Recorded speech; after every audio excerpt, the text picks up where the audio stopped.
In this simple video tutorial, I'm going to share with you how you can add a two-step verification on your WhatsApp. Adding two-step verification to your WhatsApp account adds an extra layer of security.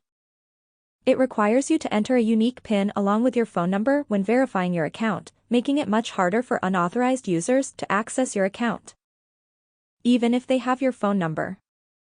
This helps protect your personal data and conversations from being compromised.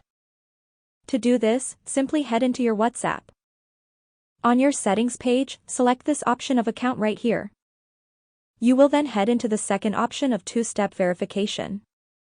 Tap on Turn On.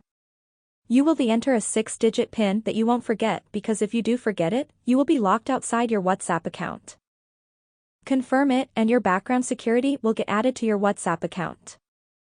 You can turn it off at any time. That's how easy it is to enable two-step verification on WhatsApp. If you have any questions, just let me know in the comments section down below. Please don't forget to leave a like, share and subscribe for more video tutorials like this one.